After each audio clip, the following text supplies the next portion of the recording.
네, 안녕하세요. 저는 이번에 운유고등학교 1학년 1학기 중간고사 시험에 대해서 분석할 우리 학원 수학 강사 박재의입니다.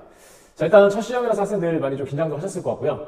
기대만큼 굉장히 잘 나온 학생들도 있었을 거고, 아쉬움이 많이 나온 학생들도 있었을 거예요. 특히나 이번에 운유고등학교 시험 자체의 난이도가 그렇게 아주 높진 않았기 때문에 시험을 보고 나서 특히나 이제 오답 상황을 보면서 아쉬움이 많이 나는 학생도 있었을 건데요. 자, 어쨌든 간에 여기서 이제 실망하고 우리가 시험을 단순하게 망했다 이렇게 판단해버리시면 안 됩니다. 왜냐? 훨씬 더 중요한 기말고사 남아있기 때문에 이번 중간고사가 도대체 이제 어떻게 출제가 되었으며, 자, 이 출제된 것을 바탕으로 우리가 기말고사 때는 어떠한 자세를 가지고 좀 준비를 해야 될지 이걸 오늘 잘 한번 분석해 보도록 하겠습니다. 자, 먼저 이번 운유고등학교 중간고사 시험의 특징에 대해서 보도록 할게요. 자, 문제 아마 여러분들 보시면서 느꼈겠지만 그냥 문제가 전부 다 교과서를 바탕으로 출제되었다고 볼 수 있어요. 그래서 학교 선생님이 교과서만 열심히 풀라고 했었는데 역시나 교과서를 중심으로 출제가 되었네? 라는 생각을 할 수가 있고요. 사실 운유고등학교 같은 경우는 지금까지 출제된 문제에 대한 소스가 많지는 않습니다. 실제로 작년의 시험에 대한 데이터 하나밖에 없는데요. 그 시험하고 비교를 했을 때도 그 교과서 출제된 비중 자체가 압도적으로 좀 높은 시험이었다. 자, 그렇기 때문에 학생들의 체감 난이도 자체는 높지 않았을 거고요. 문제를 보면서 뭔가 낯설다든가 시간이 많이 부족하다든가 이런 느낌은 많이 없었을 겁니다. 자, 그런데 그럼에도 불구하고 여전히 1등급과 2등급을 확실히 가를 수 있는 문제들은 존재합니다. 그래서 그런 문제들 같은 경우 사실 교과서를 잘 풀고, 자, 본업을 바탕으로 변형된 형태를 잘 준비했다면 물론 잘 풀었을 건데, 자, 그럼에도 불구하고 그런 문제들 틀렸다거나 아니면 아무래도 이제 서술형의 마지막 문제 같은 경우는 일부 부분점수 감점을 선생님이 시킬 수도 있어요. 그래서 이러한 부분들이 그래도 1등급과 2등급을 확실히 좀 가를 수 있는 상황은 될 것이다 보이고요. 자, 일단은 1등급 커트라인은 분명히 아주 높을 겁니다. 실제로 지금 만점을 받은 학생들도 꽤 많이 나오고 있는 상황이고요. 저희 반 학생들도 지금 만점자들이 굉장히 많이 나왔어요. 그래서 이번에 1등급 커트라인은 좀 상당히 높을 거로 예상이 되는데, 의외로 그 2등급 커트라인 자체는 1등급 커트라인하고 차이가 좀 많이 클 겁니다. 즉, 물론 2등급까지의 그 구간 차이가 퍼센트가 많이 있기 때문에 당연히 그 크다는 이야기는 맞을 수 있는데, 기본적으로 사실 최상위권들이 맞춰야 될 문제들을 2등급 학생들이 많이 틀렸을 거고요. 거기서 한두 개씩 좀 더 실수를 많이 했을 거라고 제가 좀 보고 있습니다. 그래서 2등급 커트라인 같은 경우는 1등급 커트하고 조금 차이가 있을 것이다. 자, 이렇게 보고 있어요. 자, 그럼에도 불구하고 잘 생각하셔야 돼요, 여러분들. 1등급 커트라인에서 내가 2등급 커트라인까지 좀 차이가 있다고 제가 말씀드렸지만, 2등급의 한 중위권 정도에 속한 학생들은 1등급의 학생들하고 점수 차이가 10점 넘게 벌어지거나 이러지 않을 수 있거든요. 자, 실제로 10점 정도면은 제가 판단했을 때 여러분들이 기말고사 때 어떤 고난도 문제를 다른 친구가 맞췄다. 그런데 내가 이 문제를 틀렸다. 이렇게 돼버리면 10점이 벌어지는 거예요. 그렇기 때문에 우리가 기말고사 때 결국 한 문제 싸움에서 더 맞냐 못 맞냐의 차이라고 생각하시면 되고요. 기말고사 때 더 확실하게 준비를 해야겠다는 각오를 생각하셔야 됩니다. 자, 그렇기 때문에 이번 시험 자체의 난이도가 어렵지 않았다 했죠. 그래서 이번 기말고사 때는 아마 그래도 선생님이 조금 난이도를 있게 출제를 하지 않을까라고 보고 있습니다. 물론 작년 같은 경우도 중간고사가 굉장히 쉬웠던 편이었고, 실제로 중간고사하고 기말고사에서 합산을 했을 때 그렇게 많이 안 틀린 학생들도 1등을 받기 상당히 좀 쉽지 않은 상황이긴 했었는데요. 그럼에도 불구하고 이번에 운유고등학교 지금 들어온 학생들이 그래도 제가 봤을 때 좀 경쟁력 있는 학생도 있어요. 그래서 그 만점자의 비율이나 최상위권의 비율을 보고 선생님이 아마 기말고사의 난이도는 조금 더 높이지 않을까, 그렇게 보고 있습니다. 자, 그러면 주요 문항들 몇 가지 좀 다뤄보도록 할 건데요. 자, 첫 번째, 문제 10번에서 나왔던 문항입니다. 자, 요 문항 같은 경우는 1등급 받은 학생들 같은 경우 당연히 다 맞췄을 거예요. 그런데 지금 1등급을 받지 못한 학생들 같은 경우는 항상 이런 멘트에서 많이 좀 틀리게 돼 있습니다. 자, 이 문제 쌤이 수업 시간에도 굉장히 많이 강조를 했었고요. 나눗셈을 할 때 우리가 뭘 봐야 된다고 했냐? 자, 나누는 식이 있으면 그 식을 어느 부분에서 인수로 갖고 있냐? 요거를 잘 판단하라고 했어요. 자, 인수를 갖고 있다라고 하는 것은 나눴을 때 나머지가 뭐가 될 것이다? 어차피 나머지가 없을 것이다. 그러면 자, 이 문제에 대한 해석도 우리가 이 부분만 잘 따라가면 될 것 같은데,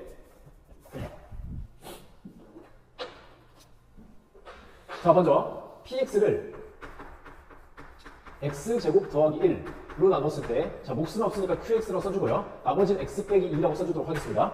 자, 그 다음에 x 곱하기 px의 제곱이랬으니까 먼저 px를 갖다가 제곱한 상황을 생각해 보도록 할게요. 자, px를 제곱을 시켰다는 것은, 자, 우리가 여기서 이 문제에서 주의해야 될 게 x제곱 더하기 1로 나눈 상황이기 때문에 요 식을 잘 봐야 돼요. 결국은 자, 요 놈식 보시면 x제곱 더하기 1이 이미 곱해져 있죠. 그러면 얘를 곱했을 때는 이미 어차피 x제곱 더하기 1이 인수로 있을 것이다. 이렇게 생각할 수 있을 거예요. 그러면 자, 이 놈을 제곱했을 때 x제곱 더하기 1의 제곱 곱하기 qx의 제곱. 자, 요 식이 있고요. 그 다음에 자, 우리가 마치 그 곱셈 공식처럼 생각해 봤을 때 이 식을 이렇게 크게 보신다면, 자, 얘를 a, 그 다음에 요놈을 b로 봤을 때 a 플러스 b의 제곱의 형태라고 보실 수 있겠죠. 자, 그러면 2 곱하기 a, b라고 생각했을 때 x제곱 더하기 1에 qx에 그 다음에 x 마이너스 b가 있을 거고요. 자, 마지막에 x 마이너스 2를 제곱한 식이 이렇게 붙을 수가 있겠죠. 그쵸? 자, 여기다가 지금 뭘 한 상황이에요? x를 한 번 더 곱해는 상황이에요. 그러면 자 봅시다. 여기다 x를 곱했다고 생각했을 때 어차피 여기도 x를 곱할 거고, 자 여기도 x를 곱해줄 거고, 자 마지막 요 시계도 x를 곱해주겠죠. 그러면 우리가 여기서 이제 봐야 될 것은 뭐밖에 없냐면 x제곱 더하기 1을 어디서 인수로 갖고 있냐고 보면 돼요. 자 먼저 요 식에서 이미 여기 x제곱 더하기 1이 두 개나 있으니까 인수를 갖고 있다고 볼 수 있겠죠. 자 두 번째, 자 요 부분에서도 자 여기도 x제곱 더하기 1이 인수로 있고 아까 여기도 있었고, 자 즉 20들 같은 경우는 어때요? x제곱 더하기 1이 이미 곱해져 있기 때문에 어차피 나눴을 때 나머지가 나오지 않는다는 거예요. 그러면 우리가 주목해야 될 식은 요 뒤에 것만 잘 보시면 될 겁니다. 자 이거 뒤에 거 식을 전개를 해보신다면 자 x 곱하기 x-2의 제곱의 상황인데, 자 여러분 전개하시면 x 곱하기 x제곱 빼기 4x 더하기 4가 될 거고, 자, 이 식 같은 경우는 x의 세제곱 마이너스 4x제곱 더하기 4x다 라고 쓸 수가 있겠죠. 자, 결국은 이 식을 뭐로 나눴을 때? x제곱 더하기 1로 나눴을 때 나머지가 rx가 될 겁니다. 그래서 x세제곱 마이너스 4x의 제곱 더하기 4x.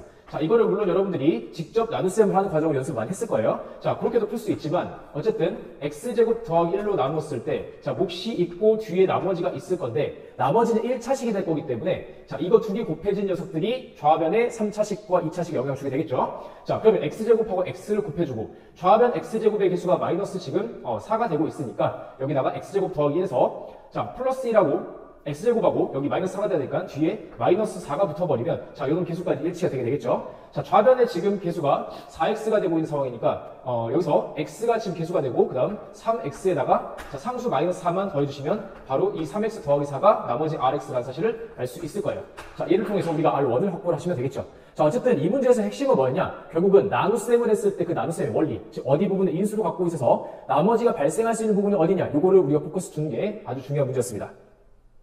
자, 그 다음에 두 번째 문제 보시면 자 20번 문제였어요. 자, 이 문제 같은 경우에 이미 얘도 지금 교과서를 바탕으로 출제된 문제라고 볼 수 있고요. 방금 10번 문제 같은 경우도 마찬가지죠. 자, 일단은 이 문제 같은 경우에 교과서에서 여러분들이 이미 풀었기 때문에 아주 낯설진 않았을 겁니다. 그런데 교과서에서 풀었을 때 이 문제를 잘 풀지 못했던 학생들은 마찬가지로 또 잘 못 풀었을 수 있거든요. 그 다음 마무리를 하는 과정에서 여러분들이 정확하게 마무리해 주셔야 되는데 그 부분에서 조금 오류가 있을 수 있겠다. 자, 일단 문자가 A도 있고 B도 있고 N도 있고 하다 보니까 괜히 문제 자체를 보면서 뭔가 좀 압도감을 느낀달까? 좀 이런 게 있을 수 있어요. 자, 하지만 이 문제 상당히 좀 친절하다 볼 수 있는데 자, 왜 그러냐? 조건 가, 나 다 보시면 결국은 Px에 대해서 뭘 다 주고 있는 거예요? 그냥 인수를 주고 있는 거예요. 자, P의 A가 0이다? 가조건. 자, 저걸 통해서 Px는 X-A를 이미 인수로 갖고 있다. 이렇게 볼 수 있겠죠. 자, 그러면 조건 가나 다는 우리 복잡하게 해석할 것 없이 인수 3개를 줬으니까 X-A. 그 다음, 자, X 더하기 1도 인수라고 했으니까 X 더하기 1. 자, 그 다음, X 빼기 2B로 나눠 떨어진다. 자, 인수 갖고 있다는 표현을 그냥 다르게 썼을 뿐인 거예요. 자, 영어 식 전부 다 이렇게 쓸 수 있는 거 맞습니까? 자, 이 식이 결국은 Px에 대한 식, 문제에서 뭐라 나왔죠? X세제곱 더하기 자, 2AB-1의 X 마이너스의 N이다. 이렇게 쓸 수가 있을 거예요. 자, 좌변과 우변은 어차피 항등식이니까 우리 개수 비교만 잘 가면 될 것 같아요. 자, 우변 보시니까 지금 2차식 개수가 없죠? 자, 그 말은 좌변을 전개했을 때 2차식 개수는 뭐가 될 것이다? 0이 될 것이다. 이거 볼 수 있을 거예요. 자, 2차식 개수 가능한 것들은 결국은 문자 두 개의 상수 하나 곱한 상황이니까 그냥 상수 3개만 잘 끄집어 오시면 되겠죠. 자, 요 값이 뭐가 된다? 제로가 된다는 사실을 알 수가 있을 거예요. 자, 따라서 a 플러스 2b라는 값이 1이라는 사실을 알 수 있고요. 자, 우리가 또 여기서 궁금한 건 뭐예요? 어쨌든가 문제에서 구하고 싶은 건 자연수 n의 합이에요. 자, 그러면 여기 상수가 가능한 것들을 다 곱해버리면 2ab라는 값이 나오고 요 값이 뭐가 된다? 마이너스 n이라는 사실을 알 수가 있을 거예요. 그렇죠? 자, 이때 n은 현재 20 이하의 자연수라고 했고요. 마지막에 우리 여기서 또 판단해봐야 될 것들 한번 생각해 봅시다.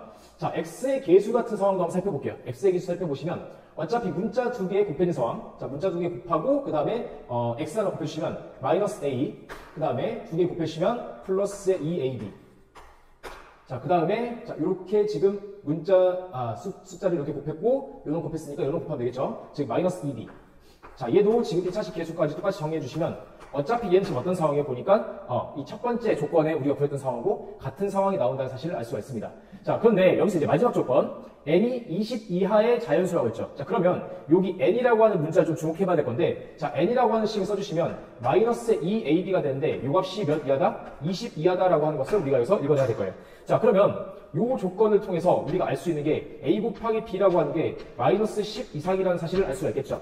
자, 여기서 a, b는 정수라고 했으니까 만족하는 이제 정수를 찾아내시면 될 거예요. 자, 방법은 두 가지 있을 건데, 자, 첫 번째, 자, 요 조건하고, 그 다음에 두 번째인 요 조건을 통해서, a, b를 숫자를 대입을 시켜가지고, 마이너스 10 이상이 되게 하는 상황을 찾아내시면 될 겁니다. 자, 아니면 어떤 방법이 있겠냐? 사실 우리가 이번 기말고사 때 2차 부등식을 하면서 많은 해석을 쓸 수 있는 방법 중에 하나인데요. 자, 이거를 한 문자에 대한 변수로 통일을 시키도록 해봅시다. 자, 그러면 a 플러스 2b가 1이니까 a라는 값을 1 마이너스 2b로 쓸 수 있을 거고, 자, 여기다가 식을 대입해 주시면 1 마이너스 2b에 곱하기 b라는 값이 마이너스 10 이상이라는 사실을 알 수 있을 거예요.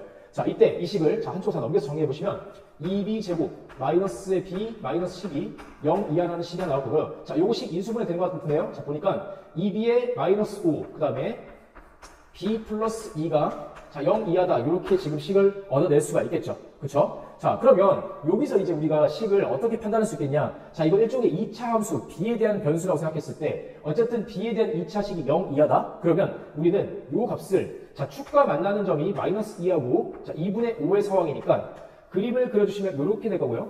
자, 해당되는 부등식을 만족하는 범위는 자, y값이 결국은 0 이하라는 범위니까 이쪽 범위를 나타내게 될 거예요. 맞습니까? 자, 따라서 b의 범위가 마이너스 2부터 2분의 5까지 가져졌을 때 자, 이랬을 때 만족하는 b의 범위가 나올 것이다. 이렇게 볼 수 있겠죠? 자, 이렇게 쓰고 나니까 정수 b를 몇을 대입해야 될지가 훨씬 더 뻔하게 보여요. 그쵸? 자, b에다가 마이너스 2, 마이너스 1, 0, 1, 2를 대입하고 그때 나오는 a 값을 여기다 대입해서 찾아주시면 결국은 n이라고 하는 값은 어떤 상황이었어요? 2 곱하기 ab였어요. 마이너스 2 곱하기 ab였어요. 자, 그러면 여기다가 숫자 순서쌍만 이제 마지막에 잘 대입해서 마무리 해주시면 어렵지 않게 풀었을 거예요. 그래서 여기서 이제 순서쌍을 찾을 때 여러분들이 숫자를 어떻게 대입해야 될지 그 기준을 상당히 좀 어려워하면서 오답이 발생했을 거라고 봅니다. 그래서 이런 방법을 좀 더 썼으면 아무래도 무슨 숫자를 대입할지가 좀 더 간결하게 보이지 않았을까? 네, 그렇게 보고 있습니다. 자, 그 다음에 이제 뭐 서술형 마지막 번 문항이에요. 서술형 마지막 번 문항 같은 경우는 제가 봤을 때 이 문제에서 선생님께서 혹시 조금 감점을 하시지 않을까. 왜냐면 지금 만점자들이 좀 많이 나올 수도 있는 상황이다 보니까 여기서의 서술을 갖다가 정확하게 여러분들이 빠뜨리지 않고 썼느냐 안 썼느냐에 따라서 나는 100점이라 생각했는데 여기서 점수가 감점되는 사례도 분명 있을 거예요. 그래서 여러분들이 이제 이걸 바탕으로 해서 서술형에 대한 답안을 정확하게 쓰는 연습들도 기말 때는 좀 잘 하셔야 될 거거든요. 자, 일단은 이 문제 보시면 대칭축에 대한 위치를 주고 있어요. 자, 우리가 2차 함수에서 최대 최소 문제를 풀 때 어려울 수 있는 방법은 결국 미지수를 동반하는 방법인데, 자, 그 미지수를 대칭축을 미지수로 쓸 수 있고, 그 다음에 제한 범위 자체를 미지수로 둘 수 있어요. 자, 이 함수 같은 경우는 제한 범위를 미지수로 둔 상황이고, 함수에 대한 수식은 지금 완벽하게 둔 상황이라고 볼 수 있겠죠. 자, 그러면 이 함수의 그래프를 우리 한번 판단해 보신다면, 자, 꼭지점의 x좌표가 1이라는 사실을 알 수 있고요. 자, 대입했을 때 y값이 2가 나온다는 걸 알 수 있겠죠. 자, 그 다음에 양수 a라는 이 멘트도 상당히 그래도 괜찮은 힌트라 볼 수 있어요. 자, 왜 그러냐? 이 양수 a라는 멘트를 통해서 이 마이너스 a부터 a까지 이 제한 범위가 그래도 어느 정도로 그려질 수 있을까 우리가 판단할 수 있거든요. 자, 왜냐면 양수 조건이 없다면 이 제한 범위 자체가 축보다 왼쪽에 있냐, 축을 뭐 이렇게 끼고 있냐, 오른쪽이 더 높은 쪽 끼고 있냐, 오른쪽 아래 이런 것들 다 판단해야 될 수 있는데 양수 a라는 조건이 나왔기 때문에 이 마이너스 a는 1보다 오른쪽으로 갈 수가 없다는 사실을 우리가 그래서 알 수 있을 거예요. 그쵸? 자, 그래서 서술을 쓰실 때도 여러분들이 대충 내가 풀 수 있는 답안의 과정을 그냥 쓰지 말고 이 마이너스 a가 자체는 1보다 작기 때문에 이 범위가 이런 식으로 그림이 나올 수가 없다는 것을 좀 먼저 설명을 해주셨으면 더 좋았을 것 같아요. 자, 그 다음 최소값이 2다. 그 말인즉슨 자, 이 그림 보시면 최소값이 지금 요 점에 지금 들어가 있죠. 자, 여기에 최소값이 2가 되고 있으니까 마이너스 a부터 a까지는 반드시 이 대칭축을 포함하고 있는 상황이다. 이렇게 볼 수가 있을 겁니다. 자, 그 다음에 만족하는 이제 그래프의 개형을 우리가 판단할 건데, 자, 보십시오. 대칭축의 값이 1입니다. 자, 대칭축이 1인 상황에서 a까지의 거리하고 마이너스 a까지의 거리를 생각해 봐야 돼요. 자, 만약에 대칭축이 0이라면 a까지 거리하고 마이너스 a까지 거리가 똑같아 버리겠죠. 자, 그런데 1이 돼버렸으니까, 자, a에서 1을 뺐을 때는 거리가 a 빼기 1이 될 거예요. 자, 그런데 1에서 마이너스 1 빼버리면 어떻게 됩니까? a 플러스 1이 돼버리겠죠. 자, 그 말인즉슨 1에서 마이너스 a까지 거리가 더 크기 때문에 이 그래프의 개형은 자, 이런 식으로 마이너스 a부터 a까지가 이런 느낌으로 그려질 것이다. 자, 이런 서술들을 여러분들이 정확하게 써주셔야 선생님으로부터 감점을 당하지 않게 될 겁니다. 자, 따라서 최대값이 바로 이 지점이겠죠. 그러면 이 지점이 마이너스 a, 11이라고 해서 알 수 있고, 자, 요놈 대입했을 때 계산만 잘하시면 마무리가 가능했을 거예요. 자, 그래서 시험 자체가 이렇게 시간이 막 다급하지 않은 시험 같은 경우는 이런 데서 분명히 감점을 당할 수 있는 요인이 있다라고 하는 것을 여러분들 꼭 인지를 해주셔야 되고, 마지막에 이런 서술 상황들을 여러분들이 조금 더 천천히 더 꼼꼼하게 써주시는 것이 좀 필요한 문제였다라고 볼 수 있습니다. 자, 그렇다면 이제 중간고사보다 우리 어쨌든 기말고사 훨씬 더 중요할 것 같아요. 아마 학생들의 운명을 정말 많이 가리게 될 건데, 이 기말고사 이제 어떤 방향으로 준비해야 되는지에 대해서 말씀드리도록 할게요. 자, 중간고사를 보고 운유고 이 정도 나왔어. 물론 작년에도 어렵지 않았어요. 그런데 여전히 운유고는 운유고스럽게 어렵지 않게 되네? 라는 생각해 보시면 안 됩니다. 왜냐? 작년에 비해서 일단은 퍼센티지 비율이 높아졌어요. 그 다음에 작년에 비해서 만점자들의 비율도 지금 더 높을 거라고 보고 있습니다. 자, 그렇기 때문에 훨씬 더 여러분들 기말고사는 이번 시험보다 훨씬 더 어려울 거라는 각오를 갖고 공부를 하셔야 되고, 자, 그 어려울 거라는 것의 포인트를 우리가 어떻게 공부할지가 바로 두 번째. 자, 유형학습이라고 하는 것은 각 단원마다 우리가 자, 이런 상황일 때는 이렇게 접근을 하는 거야 라고 하는 문제들 있죠. 자, 이런 문제 같은 경우는 여러분들이 고민을 하면서 푸시면 안 돼요. 기계처럼 바로 팍팍팍 나와야 됩니다. 자, 그런데 이 유형학습이 확실히 안 됐을 때 학생들이 그런 속도감이나 정확도가 많이 떨어져요. 그렇기 때문에 본격적인 시험이 이제 한 달 정도 남은 6월이 되기 전에 5월 달까지 각 단원별로 반드시 기본 개념과 유형학습을 철저히 하셔야 되고요. 그 다음에 모의고사 같은 경우에 우리 고등학교가 원래 준키와 이상급의 문제를 항상 출제를 했었어요. 자, 그런데 이번에는 완벽하게 교과서만 가지고 출제를 했거든요. 자, 그 말인즉슨 반대로 기말고사 때는 모의고사 기출의 어려운 문제들을 분명히 꺼낼 수 있을 것이다 라고 하는 점도 여러분들이 생각을 해주셔야 됩니다. 그래서 고난도를 위해서는 꼭 이 부분 중요하고요. 선생님 수업에서 여러분들이 필요한 문제들을 잘 작업한 그 모의고사 대비용 교재가 따로 있기 때문에 이 교재 가지고 공부를 잘 하시면 여러분들 좋은 성적을 얻어낼 수 있을 거예요. 자, 세 번째. 이 경문수 파트가 기말고사에서 중간고사 때 아쉬운 학생들 입장에서는 아주 좋은 기회가 될 수도 있고, 반면에 중간고사를 잘 봤지만 이것 때문에 한 방에 미끄러진 사례들이 굉장히 많이 나올 겁니다. 자, 경문수 문제 같은 경우는요, 일반적인 우리가 수학을 잘했던 학생이 또 잘한다. 이게 성립이 안 될 수도 있는 파트예요. 자, 그렇기 때문에 경울수 자체는 기본 개념부터 여러 가지 유형들인데 사실 그 여러 가지 유형에 대해서 어떻게 대처할 것인가가 바로 개념의 확장 포인트라고 생각하셔야 됩니다. 자, 그래서 이 부분은 반드시 여러분들이 오답노트를 작성을 하셔야 되고, 쌤이 수업 시간에 여러분들한테 이걸 오답노트를 어떻게 작성을 하며 이걸 어떻게 활용할지에 대해서 지도를 많이 하게 될 거예요. 그래서 매 클리닉 시간마다 제가 이 경울수 관련된 오답노트나 그 유형에 대한 분석은 매 클리닉 시간마다 연습을 시킬 겁니다. 그래서 이 부분은 여러분들 기말고사의 결과를 크게 좌우할 수 있는 부분이기 때문에 꼭 주의하셔서 오답 문항들을 가지고 같이 분석을 해야 우리가 오류에 빠지지 않을 수 있다는 거 아셔야 되고요. 자, 뭐 시험이 어렵게 나온다고 해서 교과서에 대한 비중이 줄어들지는 않을 겁니다. 여전히 교과서 문제 많이 활용이 될 거기 때문에 이런 식으로 교과서 문제들 반드시 잘 푸시고 여러 가지 교과서 관련된 비슷한 문제들 많이 풀어보셔야 될 거예요. 아시겠죠? 자, 기말고사를 위한 제 수업 교재 크게 보면 이제 두 가지로 진행할 거예요. 자, 빌드업 교재 같은 경우는 각 단원의 기본 유형과 자, 기본 유형을 바탕으로 한 심화 문제들 유형까지 우리가 훈련할 거고요. 대략적으로 이거는 한 5월달 정도까지 6월 초까지 진행이 될 겁니다. 자, 퍼펙트 교재가 어떻게 보면 상당히 중요할 거예요. 특히 우리고등학교 고난도를 대비하는 데 있어서 이번 이 퍼펙트가 아주 퍼펙트한 역할을 할 거거든요. 자, 이 문제 같은 경우 여러분들 시중에 있는 모의고사 문제를 전부 다 풀려면 모의고사 문제 있는 거 있잖아요. 그런 것들. 자, 그런 거 다 풀려면 문제가 막 1000개가 넘고 그래요. 그래서 요거를 다 풀기 위해서 여러분들 시간이 너무 부족하단 말이죠. 그래서 딱 시험에 나올 수 있는 문제들만 제가 확실하게 압축을 시켜서 제작한 교재이기 때문에 이 교재를 가지고 훈련하시면 여러분들 최상위 난이도까지 확실하게 대비가 가능하다는 점을 말씀드리고 갈게요. 자, 그 다음에 우리 시험 전날도 이렇게 많이 분석하고 연습했었는데 제 수업에서 이제 얘네들 지금 교과서 배경 문제들이에요. 그래서 아마 아까 오늘 제가 소개한 문제들하고도 비슷한 문제들이 있었고요. 자, 이 문제 같은 경우도 객관식에서 19번 문제였나요? 그 마지막 쪽에 나왔던 문제였던 것 같은데 이런 식으로 교과서의 문제들 갖다가 우리가 확실하게 다 풀고 정확하게 이해했는지를 자, 이렇게 여러 형태의 변형을 해서 연습을 하게 될 겁니다. 사실상 뭐 이런 문제들 그 전날 확실하게 연습했던 학생들 이번에 굉장히 좋은 결과를 얻어냈습니다. 자, 우리고등학교 이번 시험 여러분들이 뭐 기대만큼 뭐 어렵지 않아서 좀 실망했을 수 있긴 한데 기대하셔도 됩니다. 기말고사 때는 분명히 여러분들을 뜨겁게 할 만한 문제들이 나올 거기 때문에 긴장을 놓지 마시고 꼭 반드시 잘 준비를 하셔야 될 겁니다. 자, 오늘까지 아마 시험 보느라 여러분 많이 힘드셨을 텐데 고생하셨고요. 자, 연휴 즐겁게 잘 보내시고 자, 우리 수업에서 만나서 함께 열심히 해보도록 합시다. 감사합니다.